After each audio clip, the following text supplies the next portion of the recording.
Il existe des promesses qui naissent de l'innocence d'un enfant et meurent avec le temps. Et il y a celles qui traversent les années comme des braises sous la cendre, attendant le bon moment pour se transformer en flamme. La mienne fut de ce second type. Je n'avais que 9 ans quand je l'ai regardé dans les yeux et déclaré que je serais sa femme. Il était un duc. J'étais juste une petite fille née libre, fille d'une femme qui avait connu les chaînes avant de conquérir la liberté. Tous rirent. On dit que c'était une fantaisie d'enfant, que la distance entre nous était trop grande pour être franchie. Mais je gardais ces mots en mon cœur, comme on garde un secret sacré. 10 années s'écoulèrent. Ma famille quitta ce village de campagne, et la vie me mena par des chemins que je n'aurais jamais imaginés. Mais la promesse demeurait vivante, pulsante en moi. À l'âge de 19 ans, je suis revenu. Il ne me reconnut pas immédiatement. L'homme devant moi n'était plus le même, endurci par la solitude et les cicatrices d'un passé douloureux. Mais j'étais déterminé à prouver que certaines promesses d'enfance sont trop fortes pour être oubliées. Avant de continuer cette histoire, dites-moi en commentaire de quelle ville vous m'écoutez et quelle heure il est chez vous. J'adore savoir qui est de l'autre côté. Et si cette histoire vous plaît, n'oubliez pas le « j'aime » et abonnez-vous à la chaîne pour ne manquer aucune de nos passionnantes histoires. Maintenant, découvrons ensemble ce qui s'est passé quand je suis revenu pour tenir ma promesse d'enfance. C'était en l'an 1843, et le village de Saint-Cyr-sur-Loire respirait le parfum du pain chaud et du miel, tandis que le soleil de printemps réchauffait les pavés de la place principale. J'avais 9 ans, les pieds nus, habitués à la terre chaude, ma simple robe de coton brut, tachée de poussière rousse. Ma mère, Hélène, tenait ma main fermement tandis que nous traversions la rue en direction de l'épicerie de Monsieur Lambert. Maman n'avait que 28 ans, mais semblait porter le poids de 2 vies. Ses yeux sombres gardèrent des souvenirs qu'elle partageait rarement avec moi, des cicatrices invisibles d'un temps où elle n'était pas maîtresse d'elle-même. Elle était née esclave au domaine de Montaigu, mais l'ancien maître, sur son lit de mort, lui avait accordé l'affranchissement, ainsi qu'à 3 autres femmes. Je naquis 6 mois plus tard, déjà libre, déjà avec un avenir que ma mère n'avait jamais osé rêver pour elle-même. Ce jour-là, le village fourmillait. C'était jour de marché, et les colporteurs venaient de loin apportant marchandises, nouveautés, histoires d'autres terres. Ce fut alors que je le vis pour la première fois, Monsieur Raphaël de Rochefort, le duc de Rochefort. Il descendait d'une calèche noire, ornée de blasons dorés, si imposant qu'il semblait absorber toute la lumière autour de lui. Il avait 30 ans, peut-être 32. La peau claire, burinée par le soleil, les cheveux foncés, légèrement ondulés, les épaules larges sous la veste de lin fin. Mais ce ne fut pas sa beauté qui me retint. Ce fut quelque chose dans ses yeux. Une tristesse profonde, ancienne, comme s'il portait un deuil qui ne semblait jamais prendre fin. Je lâchai la main de ma mère et courus vers lui. Je ne sais pas ce qui me posséda. Je ne sais d'où me vint ce courage absurde.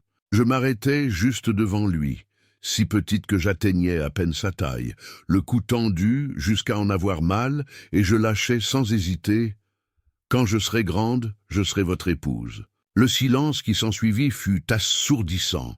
Les femmes au marché cessèrent d'examiner les tissus. Les hommes interrompirent leurs négociations, même les chevaux semblèrent se figer sur place. Puis vint le rire, d'abord timide, puis grandissant comme une vague. Monsieur Lambert éclata de rire en se frappant la cuisse. Les lavandières se couvrirent la bouche, essayant de contenir leur hilarité. Même ma mère fut mortifiée, le visage rouge de honte. Mais le duc ne rit pas. Il se baissa lentement, s'équilibrant sur ses talons, jusqu'à ce que ses yeux soient à la même hauteur que les miens. De près, je vis les fines marques autour de sa bouche, la fatigue qu'il essayait de cacher, la solitude qui émanait de lui comme un parfum amer. « Petite demoiselle » dit-il d'une voix grave et douce, « ce sont des mots lourds pour une enfant si jeune. Savez-vous ce que vous promettez ?»« Je sais » répondis-je fermement, le cœur battant si fort que je pensais que tout le monde pouvait l'entendre. « Vous êtes triste, je le vois. Quand je serai grande, je vous ferai sourire pour de bon. Quelque chose changea sur son visage. La dureté s'adoucit un instant, comme de la glace commençant à fondre sous le soleil. Il tendit la main et toucha légèrement mon visage. Un geste paternel, presque mélancolique. « Gardez bien cette promesse, alors !» dit-il à voix basse, car les promesses faites avec un cœur pur ont un pouvoir que vous ne comprenez pas encore. Puis il se leva, arrangea sa veste et entra dans l'épicerie. Ma mère me tira par le bras, le visage empreint d'un mélange de colère et de peur. « Isabelle, qu'est-ce qui vous a pris? Cet homme est un duc. Nous ne sommes que de simples gens.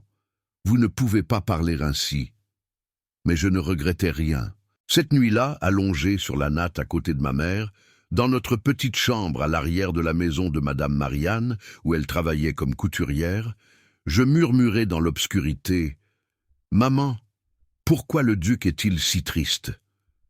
Elle soupira longuement et profondément. « On dit qu'il a perdu sa femme il y a 5 ans. Elle est morte en couche, et le bébé aussi. Depuis, Monsieur Raphaël s'est isolé du monde. Il est venu ici pour tenter d'oublier, administrer les terres qu'il a héritées, mais la tristesse l'accompagne comme une ombre. Je le rendrai heureux à nouveau, affirmai-je avec la certitude absolue que seule une enfant peut avoir, quand je serai grande. Ma mère caressa mes cheveux bouclés, la voix douce mais préoccupée. « Ma fille, le monde ne fonctionne pas ainsi. Entre vous et lui, il existe un abîme que tout l'amour du monde ne saurait franchir. Il est noble. Vous êtes... Nous sommes libres, l'interrompis-je. Madame dit toujours qu'être libre est le plus grand des trésors. » Elle ne répondit pas, mais cette nuit-là, avant de dormir, je l'entendis pleurer doucement, un pleur silencieux qu'elle ne voulait pas que j'entende. 3 semaines plus tard, la vie changea complètement. Ma mère reçut une proposition de travail à Marseille, chez une famille aisée qui avait besoin d'une couturière habile. Le paiement serait 3 fois plus élevé que ce qu'elle gagnait là-bas.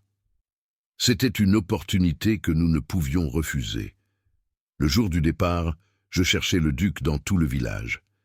Finalement, je le trouvai sortant de l'église, le visage sombre, comme toujours. Je courus vers lui, haletante. « Nous partons !» criai-je. « Mais je reviendrai, je vous le promets, je reviendrai. » Il me regarda avec ses yeux tristes et acquiesça lentement. « Alors j'attendrai, petite Isabelle. » Et pour la première fois, je vis un fantôme de sourire sur ses lèvres. La charrette partit, soulevant un nuage de poussière rousse. Je regardai en arrière jusqu'à ce que le village disparaisse complètement à l'horizon. La promesse brûlait dans ma poitrine comme une braise vivante. Je ne savais pas qu'il me faudrait 10 longues années pour revenir, ni n'imaginais les revirements que le destin nous réservait. Marseille m'engloutit comme un tourbillon. La ville était énorme, bruyante, pleine de gens de toutes couleurs et de toutes langues. Ma mère travailla jour et nuit chez la famille Alister, confectionnant des robes élaborées pour les filles de la famille, tandis que je suivais les cours que Madame Alister, femme au cœur généreux, avait insisté pour que je prenne. J'appris à lire, écrire, compter, broder, jouer du piano. Madame disait qu'une jeune fille libre avait besoin d'éducation pour conquérir sa place dans le monde. Même tandis que mes doigts dansaient sur les touches d'ivoire, même tandis que je brodais des roses sur du lin blanc, mon cœur restait à Saint-Cyr-sur-Loire. Toutes les nuits, avant de dormir, je murmurais la même promesse. « Quand je serai grande, je serai votre épouse. » Les mots devinrent ma prière, ma boussole, ma raison de continuer. Les années passèrent comme des feuilles emportées par le vent. À 13 ans, mon corps commença à changer, acquérant des courbes qui n'existaient pas auparavant. À 15 ans, les jeunes hommes du voisinage commencèrent à me regarder différemment, mais je détournais les yeux de tous. Mon cœur avait déjà un propriétaire, même s'il ne le savait pas. À 17 ans, ma mère tomba malade. Ce fut une fièvre soudaine qui la consuma en seulement 3 semaines. Je tins sa main jusqu'à son dernier soupir, les larmes mouillant le drap blanc. Avant de partir, elle murmura faiblement « Isabelle, ma fille, Tu es libre. Ne t'accroche pas à des rêves impossibles. Vis ta vie. » Mais je ne fis que serrer sa main et pleurer, car je savais que je ne pourrais pas suivre ce conseil. Madame Allister m'accueillit comme sa propre fille après la mort de maman. Elle me proposa de rester à la maison, travaillant comme demoiselle de compagnie pour ses filles. Le paiement était juste, la vie confortable. Mais à 19 ans, lorsque je reçus la petite fortune que ma mère avait économisée pendant toutes ces années de travail acharné, je sus que c'était le moment. C'était le moment de revenir. C'était le moment de tenir la promesse. Le voyage de retour dura 2 semaines. Chaque kilomètre me rapprochait de lui, et mon cœur battait plus fort. Serait-il encore là? Se souviendrait-il de moi? Y avait-il encore de la place dans son cœur pour quelque chose d'autre que la tristesse? Les questions me tourmentaient pendant les nuits à l'auberge, mais je n'ai jamais pensé à abandonner. Quand j'aperçus enfin Saint-Cyr-sur-Loire à l'horizon, je la reconnus à peine. Le village avait grandi, de nouvelles maisons, de nouvelles rues, de nouveaux visages, mais la place principale restait la même, avec ses pavés anciens et son épicerie. Je descendis de la calèche avec ma simple valise, la robe bleu foncé que Madame Allister m'avait donnée en cadeau de départ, les cheveux attachés en un élégant chignon. Je n'étais plus une petite fille aux pieds nus, aux pieds sales. J'étais une femme. « Monsieur, où se trouve la propriété du duc de Rochefort ?» demandai-je au conducteur de la calèche. Il me regarda surpris. « Suivez cette route sur 5 kilomètres. Vous verrez le grand manoir au sommet de la colline. »« Mais, mademoiselle, » hésita-t-il, « le duc ne reçoit pas de visite. Il vit isolé depuis des années. On dit qu'il est devenu fou de solitude. » Mon cœur se serra, mais je le remerciai et commençai à marcher. La route de terre montait progressivement, bordée d'arbres touffus. Le soleil de l'après-midi peignait tout d'or. Ce fut alors que j'entendis le galop. Un cheval noir surgissait sur le chemin, et sur lui une silhouette que je reconnus instantanément, même après 10 ans. Monsieur Raphaël de Rochefort tira brusquement sur les rênes en me voyant. Le cheval hennit, les pattes avant se levant en l'air. Il était différent, plus vieux, évidemment. La barbe couvrait maintenant une partie de son visage, les cheveux plus longs, légèrement grisonnants aux tempes, mais ce furent ses yeux qui avaient le plus changé. La tristesse d'avant s'était transformée en quelque chose de plus sombre. Désespoir, solitude absolue. « Qui êtes-vous » Sa voix sortit rauque, méfiante. « Que faites-vous sur mes terres » Je respirais profondément, rassemblant tout le courage que je possédais. « Je suis Isabelle, monsieur Raphaël, Isabelle Laurent. Je suis revenu pour tenir ma promesse. » Il fronça les sourcils, confus. « Quelle promesse? Je ne vous connais pas, mademoiselle. » Mes jambes tremblèrent, mais je ne reculai pas. « Il y a 10 ans, j'étais une petite fille de 9 ans qui vous a arrêté sur la place et vous a dit qu'elle serait votre épouse quand elle serait grande. Vous m'avez demandé de garder cette promesse, et je l'ai gardée. » Je vis le moment exact où le souvenir le frappa. Ses yeux s'écarquillèrent. Sa mâchoire tomba légèrement. Il descendit de cheval d'un bond, ses pas larges couvrant la distance entre nous. Il s'arrêta à quelques centimètres de moi, étudiant mon visage comme quelqu'un qui cherche des vestiges d'une vie passée. « La petite fille aux pieds nus, » murmura-t-il incrédule. « Vous êtes revenu. » J'ai dit que je reviendrais. Quelque chose passa sur son visage, une émotion que je ne pus déchiffrer. Puis il recula d'un pas, l'expression durcissant à nouveau. « Vous n'auriez pas dû revenir, c'était la promesse folle d'une enfant. Je ne suis pas l'homme que vous avez idéalisé, je suis une coquille vide, mademoiselle Isabelle. Retournez d'où vous venez avant de le regretter. » Je me retournai pour partir, mais ces mots m'atteignirent. « Ce n'est pas votre corps qui a grandi, mais votre détermination. » Je pivota sur mes talons et lui fis face. « Je ne suis plus une enfant, monsieur Raphaël. Je sais exactement ce que je fais. J'ai vu la tristesse dans vos yeux ce jour-là, et je la vois encore maintenant, seulement plus profonde.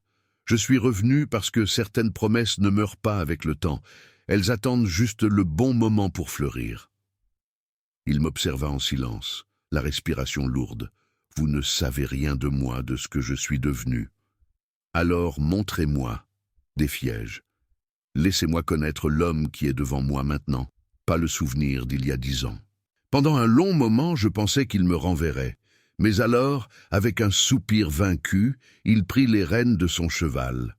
« Venez, mais ne dites pas que je ne vous ai pas prévenu. Ce que vous allez trouver dans cette maison n'est pas un conte de fées. » Nous suivîmes en silence la route. Quand le manoir apparut au sommet de la colline, je fus glacé. C'était une demeure imposante, avec de larges balcons et des jardins qui devaient jadis être magnifiques. Mais maintenant, tout était à l'abandon. Les lianes couvraient les murs, les jardins étaient sauvages, les volets fermés. Cela ressemblait à une maison hantée par des fantômes. « Bienvenue dans mon enfer personnel », dit-il amèrement en poussant le portail rouillé. Je ne savais pas encore, mais ce n'était que le début. Ce que je découvrirais entre ces murs allait tout changer. L'intérieur du manoir était encore plus désolant que l'extérieur. Des meubles couverts de draps blancs ressemblaient à des fantômes figés dans le temps. Des portraits sur les murs montraient des visages souriants d'une époque plus heureuse. Je m'arrêtai devant une grande peinture dans le salon principal. Une femme blonde, aux yeux bleus, en robe blanche, au sourire radieux. À ses côtés, un Raphaël plus jeune, les yeux encore brillants d'espoir. « Catherine !» dit-il derrière moi, la voix chargée de douleur. « Ma femme est morte il y a 14 ans, en mettant au monde notre fils. Il n'a pas survécu non plus. »« Je suis désolé, » murmurai-je sincèrement, touchant légèrement le cadre doré. « Ne le soyez pas, » répondit-il amèrement, se servant une généreuse dose de cognac. « La douleur est ma fidèle compagne. Je n'ai pas besoin de pitié, mademoiselle Isabelle. J'ai besoin que vous compreniez qu'il n'y a pas de place dans cette maison, dans ce cœur, pour autre chose que des souvenirs morts. »« Alors, pourquoi m'avez-vous laissé entrer ?» demandai-je en me retournant pour le regarder. Il but le cognac d'un seul trait, les yeux évitant les miens. « Parce qu'une partie de moi, une partie folle et naïve, que je croyais morte depuis longtemps, veut croire qu'il y a encore du salut. Mais c'est un mensonge. Je vous décevrai, Isabelle. C'est ce que je fais de mieux. » Ce fut alors que nous entendîmes le bruit de sabots et des voix à l'extérieur. Raphaël fronça les sourcils et se dirigea vers le balcon. Je le suivis. Une élégante calèche s'était arrêtée devant le manoir et en descendait une femme éblouissante, les cheveux roux attachés en un chignon élaboré, une robe vert émeraude qui coûtait plus que ce que je gagnerais en 1 an. Posture aristocratique. « Maudit soit-il » murmura Raphaël entre ses dents. La femme monta les marches avec une grâce féline, les yeux verts fixés sur Raphaël, avec une intensité qui me glaça. « Raphaël, mon cher. » Sa voix était mélodieuse, calculée. « Il y a des semaines que vous n'êtes pas venu prendre le thé au domaine. Papa est inquiet. Je suis venu voir si vous alliez bien. » Ce ne fut qu'alors qu'elle me remarqua. Ses yeux me balayèrent de la tête aux pieds. Une évaluation froide et cruelle. « Et qui est cette créature ?»« Madame Valérie de Montaigne, » dit Raphaël, tendu. « C'est mademoiselle Isabelle Laurent. Isabelle, Madame de Montaigne est la fille du baron de Montaigne, notre voisin. » Valérie sourit, mais il n'y avait aucune chaleur dans ce sourire. « Laurent, quel nom intéressant! Et d'où venez-vous, ma chère? Votre peau, vos cheveux, vous n'êtes certainement pas d'une famille traditionnelle. » Je sentis le sang bouillir, mais je gardai ma contenance. « Je suis la fille d'une femme libre et forte, Madame de Montaigne, et c'est tout ce que vous avez besoin de savoir sur moi. » Les yeux de Valérie brillèrent dangereusement. « Raphaël, » dit-elle, m'ignorant complètement. « Nous devons parler. En privé. » Raphaël hésita, le regard allant de moi à elle. « Isabelle, pourriez-vous nous laisser ?» Je sortis du salon, mais n'allai pas loin.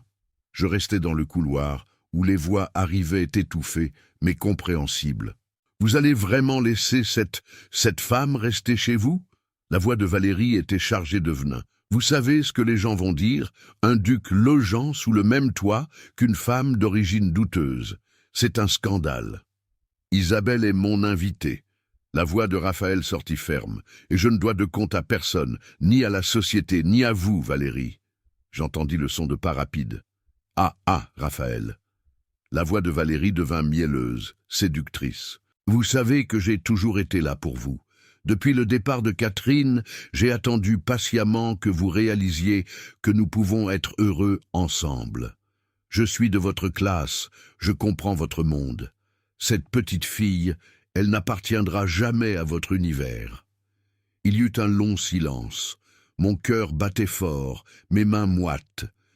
Puis la voix de Raphaël, basse et fatiguée. « Valérie, vous êtes une femme belle et intelligente, mais je ne vous aime pas. Je ne vous ai jamais aimé. Et forcer un mariage par convenance sociale serait une prison pour nous deux. Un mariage avec moi serait une prison, cria-t-elle, sa contenance se brisant enfin. Mais cette intruse qui est apparue de nulle part est acceptable. Vous avez perdu la tête, Raphaël. Peut-être l'ai-je perdue, répondit-il.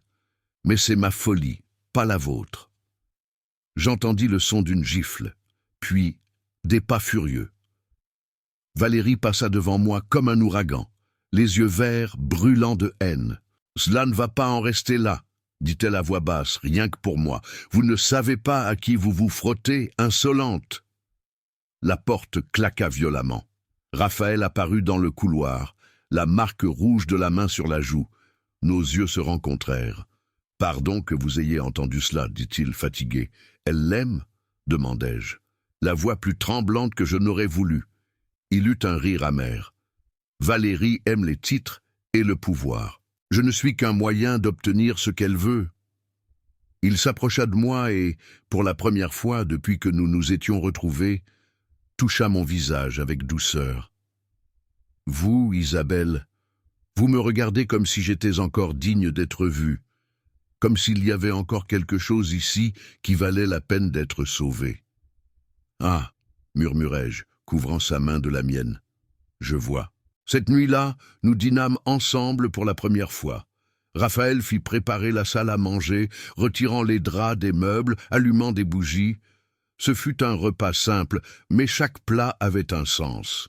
Il essayait, je m'en rendis compte, il essayait d'émerger de l'obscurité. Tandis que nous mangions, je l'interrogeai sur sa vie ces dernières années. Il parla des plantations, des chevaux, des terres, mais revenait toujours à la solitude, au vide. Ce fut alors qu'il révéla quelque chose qui me glaça. 3 ans plus tôt, j'ai pensé en finir. J'avais une arme chargée, une lettre écrite, mais je n'ai pas eu le courage. Ou peut-être trop de lâcheté. Des larmes brûlèrent mes yeux. Et qu'est-ce qui vous en a empêché? Il me regarda, les yeux brillants à la lumière des bougies. Un souvenir. Une petite fille, avec un courage de géant, promettant qu'elle reviendrait. Il m'a semblé injuste de partir, avant de savoir si elle tiendrait parole. « J'ai tenu, » dis-je fermement, « et je ne vous laisserai pas abandonner maintenant. » Il me prit la main sur la table. « Isabelle, vous avez encore le temps de fuir, de trouver un homme entier, pas ces morceaux brisés. »« Je ne veux pas d'autre homme, » répondis-je. « Je vous veux brisé, entier, tel que vous êtes. » Cette nuit-là, je dormis dans la chambre d'amis, mais je fermais à peine les yeux. De l'extérieur, j'entendis le son de chevaux. Je courus à la fenêtre et vis des ombres se déplaçant dans le jardin, des torches allumées. Mon sang se glaça. Valérie n'avait pas accepté la défaite et ce qui allait arriver serait bien pire que ce que nous imaginions. Je réveillai Raphaël, secouant son épaule. Il sauta du lit, encore à moitié endormi, saisissant l'arme qu'il gardait sur sa table de chevet. Nous descendîmes les escaliers ensemble, le cœur battant à tout rompre. Lorsque nous ouvrîmes la porte, nous ne trouvâmes pas d'envahisseurs, mais une suite officielle. À l'avant, le baron de Montaigne, père de Valérie, flanqué de 2 soldats et d'un homme en soutane noire, que je reconnus comme le juge du tribunal de district. « Monsieur le duc !»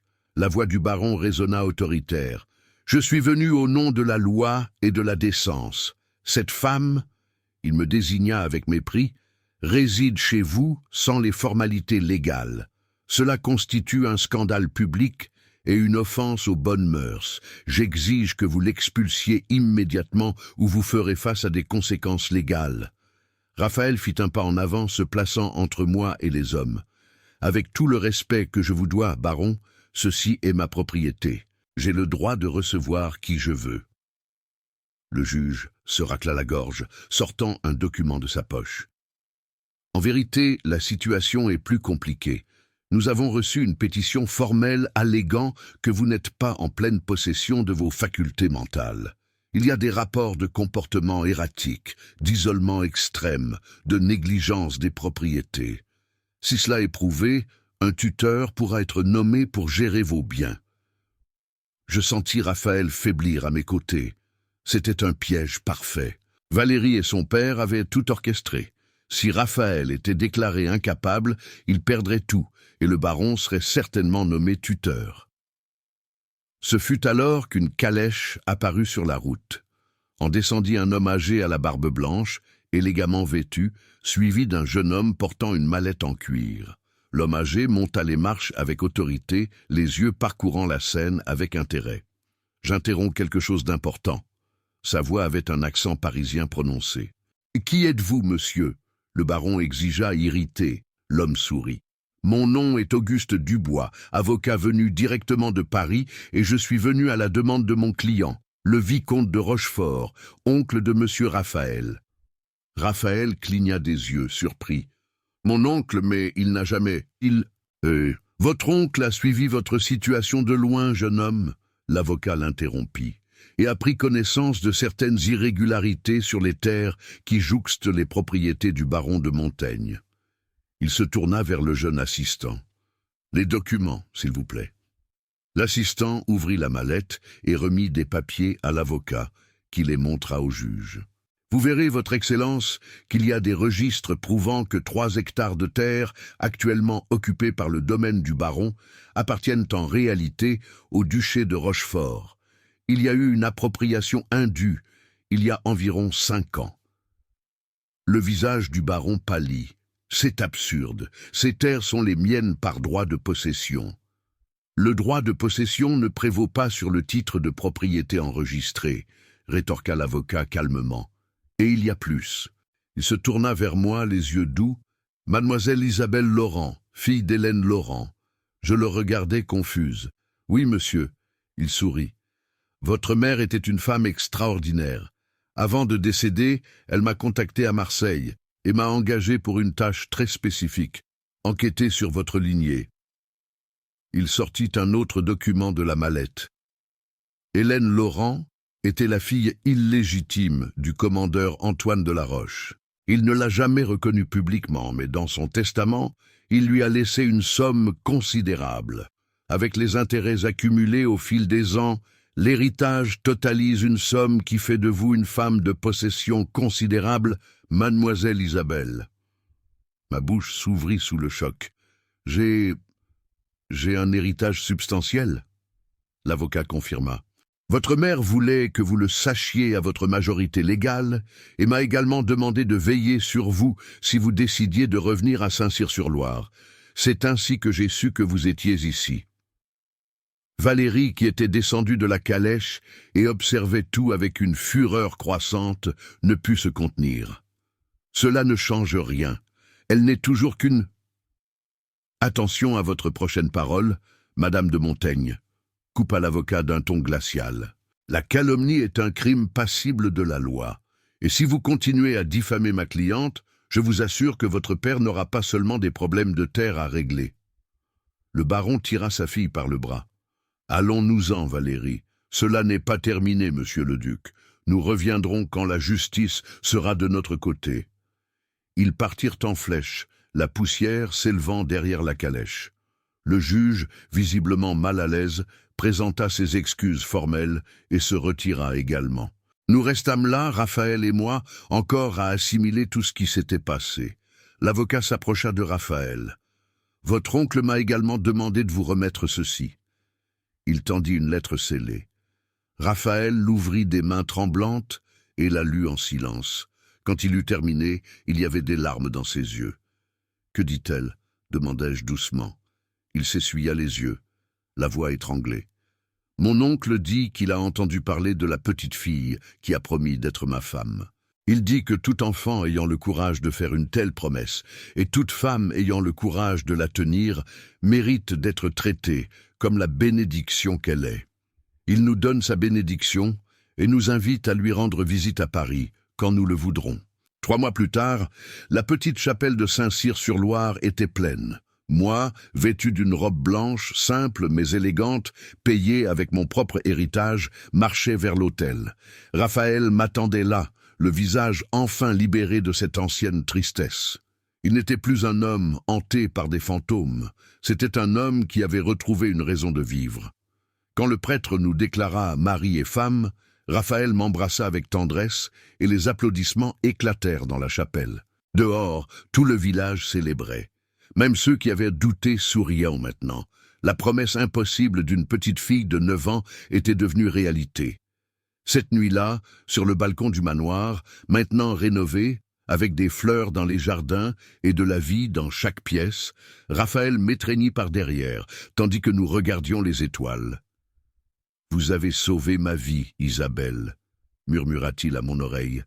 « Ce n'est pas seulement un homme que j'ai sauvé, » répondis-je. « C'est un cœur, et le mien a aussi été sauvé dans le processus. » Et là, sous le ciel étoilé de la campagne française, je compris que certaines promesses ne sont pas faites pour être brisées, elles sont faites pour transformer des destins.